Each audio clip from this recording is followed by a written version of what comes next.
Hi అండి అందరికీ. ఈరోజు రెసిపీ వచ్చేసి పెసరపప్పు చారు కాంబినేషన్గా పొటాటో ఫ్రై అండి. ఇలా చాలా టేస్టీగా ఉంటుందండి పెసరపప్పు చారు. మనకి చాలా చలువ చేస్తుంది కూడా. దీనికి కాంబినేషన్గా మనం వడియాలు వేపుకోవచ్చు, ఇలా ఏదైనా ఫ్రై కూడా చేసుకోవచ్చు. ఒకసారి మనం ఈ ప్రాసెస్ చూసేద్దామా. ఫస్ట్ వచ్చేసి పెసరపప్పు చారు చేసేసుకుందామండి. ఒక కుక్కర్ తీసేసుకుని ఒక చిన్న గ్లాస్ వరకు పెసరపప్పు తీసేసుకుని పెసరపప్పుని బాగా వాష్ చేసేసుకుందాము. వాష్ చేసుకున్న తర్వాత ఒక గ్లాస్కి 2 గ్లాసుల వరకు నీళ్ళు యాడ్ చేసేసుకుందాము. ఈ నీళ్ళని ఒకసారి ఇలా కలిపేసుకుని మనం ఒక మీడియం సైజ్ టమాటా, ఒక మీడియం సైజ్ ఆనియన్, ఒక పచ్చిమిర్చిని ఇలా స్లైసెస్లా కట్ చేసేసుకుని ఒకసారి బాగా కలిపేసుకొని ఒక 1/2 టీ స్పూన్ వరకు పసుపు కూడా వేసేసుకుందాము. ఇలా పసుపును ఒకసారి మిక్స్ చేసేసుకుని ఒక 1 స్పూన్ వరకు ఆయిల్ వేసుకుందాము. ఆయిల్ వేసుకోవడం వల్ల పొంగదండి. ఇలా ఒక 2-3 విజిల్స్ రప్పిద్దాము. నెక్స్ట్ వచ్చేసి మనం పప్పుచారుకి ఏ గిన్నె అయితే పెట్టుకుంటామో అది తీసేసుకుని ఆ పప్పు బాగా ఉడికిపోయింది కదండి, అది యాడ్ చేసేసుకొని మనం పప్పుచారు ఎలా అయితే మనం చిక్కగా కావాలంటే చిక్కగాని పలుచగా కావాలనుకుంటే పలుచగాని మనం యాడ్ చేసుకోవచ్చు వాటర్.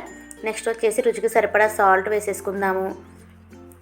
ఒక 1 స్పూన్ వరకు కారం వేసుకుందాం. ఒకసారి బాగా కలిపేసుకొని మీడియం ఫ్లేమ్లో మరిగించేసుకుందామండి పప్పుచారుని. ఈ రెసిపీ చాలా ఫాస్ట్గానే అయిపోతుంది. కొంచెం కరివేపాకు యాడ్ చేసుకుని మరిగించుకుందాం. దీనివల్ల కరివేపాకులో ఫ్లేవర్ అంతా పప్పుచారుకు పట్టుకుంటుంది.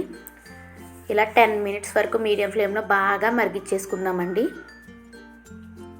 చూడండి, ఎంత మరిగితే అంత బాగుంటుందండి ఈ రసం. చాలా టేస్టీగా ఉంటుంది. చూడండి. నెక్స్ట్ వచ్చేసి పోపు పెట్టేసుకుందాం. ఒక చిన్న గిన్నె పెట్టేసుకుని మనకి ఆయిల్ వేసేసుకుని ఆయిల్ హీట్ అయిన తర్వాత ఒక 10 నుంచి 12 వెల్లుల్లి రెబ్బల్ని దంచేసుకుని వేసేసుకుందాం.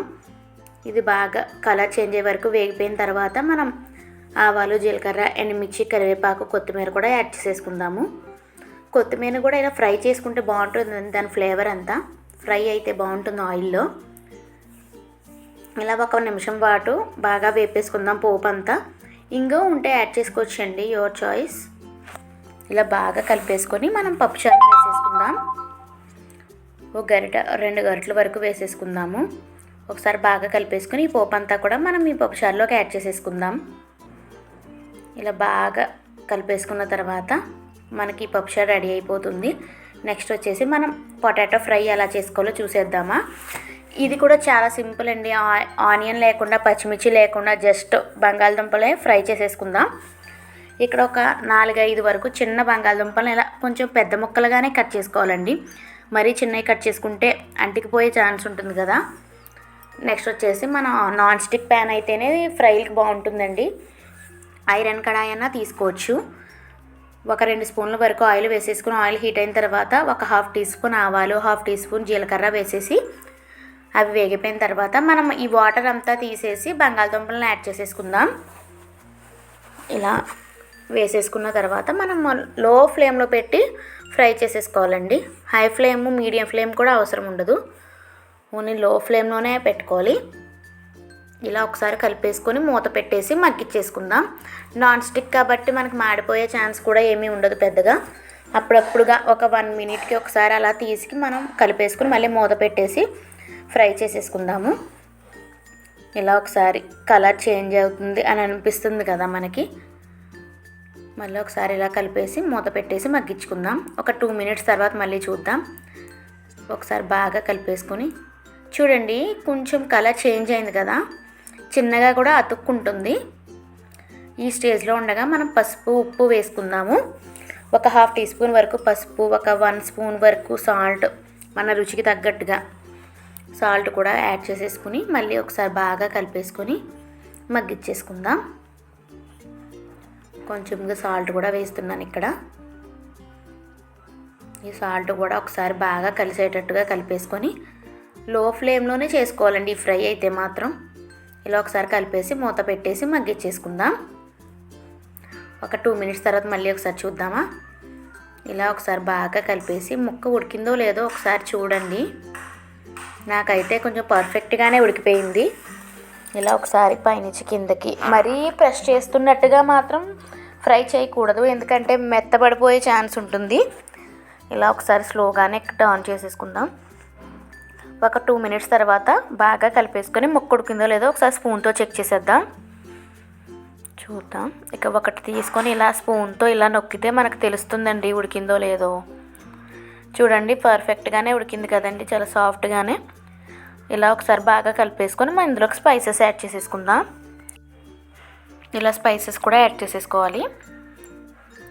మనకి బంగాళదుంపలు అయితే మాత్రం తీపి వస్తుంది కదండి, కొంచెం కారం ఎక్కువగానే పడుతుంది ఫ్రైకి, లేకపోతే తీపి వచ్చేస్తుంది, బాగుండదు. అప్పుడు ఒక 2 స్పూన్స్ వరకు కారం తీసుకుని ఒకసారి బాగా కలిపేసుకొని వెల్లుల్లి ఇలా కచ్చాపచ్చగా దంచేసుకుని వేసుకుందామండి. కావాలనుకుంటే ఆయిల్ వేసినప్పుడే వేసుకోవచ్చు, ఇలా మధ్యలో అన్నా వేసుకోవచ్చు, ఏం ప్రాబ్లం ఉండదు, ఫ్రై అయిపోతుంది. కరివేపాకు కూడా ఇలా తుంచి వేస్తున్నాను, అప్పుడే ఫ్లేవర్ అంతా ఈ ఫ్రైకి బాగా పడుతుంది. ఇలా ఒకసారి బాగా కలిపేసుకొని లో ఫ్లేమ్లోనే మూత పెట్టేసి ఒక 2-3 మినిట్స్ వరకు మగ్గించేసుకుందాం. నెక్స్ట్ వచ్చేసి ఒకసారి చెక్ చేద్దాం. ఇలా ఒకసారి మళ్ళీ బాగా కలిపేసుకొని ఈ లోపే కారం అంతా కూడా దుంపలకి పడుతుందండి, ప్రాబ్లం ఉండదు. నెక్స్ట్ వచ్చేసి ఒక 1 స్పూన్ వరకు ధనియా పౌడర్, ఒక 1/2 టీ స్పూన్ వరకు గరం మసాలా కూడా వేసేసి, కసూరి మేతి కూడా ఉంటే యాడ్ చేసుకోవచ్చండి మీ దగ్గర, నా దగ్గర అయితే అవైలబుల్లో లేదు, సో నేను కొత్తిమీరనే వేస్తున్నాను. ఇలా ఒకసారి బాగా కలిపేసుకొని కొంచెం కొత్తిమీరని కూడా కడిగేసి వేసుకుందాం.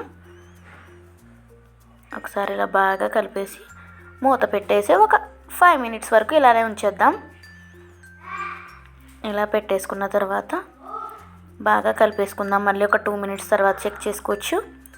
కొత్తిమీరను కూడా వేసేసుకుని స్టవ్ ఆఫ్ చేసేసుకోవడమేనండి. చాలా సింపుల్ కదండి పొటాటో ఫ్రై అయితే మాత్రం. ఇలా పెసరపప్పు చారులోకి ఇలా కాంబినేషన్ ఫ్రై తింటుంటే అబ్బా సూపర్ ఉంటుందండి. అన్నం కూడా మనం ఎక్కువ కూడా తినేస్తాం ఈ కాంబినేషన్లో తిన్నామంటే. అంతేనండి, చాలా క్రిస్పీగా సాఫ్ట్గా ఉండే పొటాటో ఫ్రై రెడీ అయిపోయింది. ఆనియన్ కూడా వేసుకోలేదు కదండి మనం. ఇలా ఫ్రై అయితే చాలా టేస్టీగా కూడా ఉంటుంది. ఒక్కసారి ట్రై చేయండి, నాకు ఎలా ఉందో కామెంట్ సెక్షన్లో తెలపండి. మీరు అలా తెలియజేస్తేనే నాకు చాలా మోటివేషన్గా ఉంటుందండి. నా ఛానల్ని ఫస్ట్ టైం చూస్తున్నట్టయితే please like and share my channel, subscribe చేయండి. మీకు తోచినంత వరకు నేను మంచి కంటెంట్ ఇద్దామనుకుంటున్నాను. అంతేనండి, పొటాటో ఫ్రై రెడీ అయిపోయింది కదా.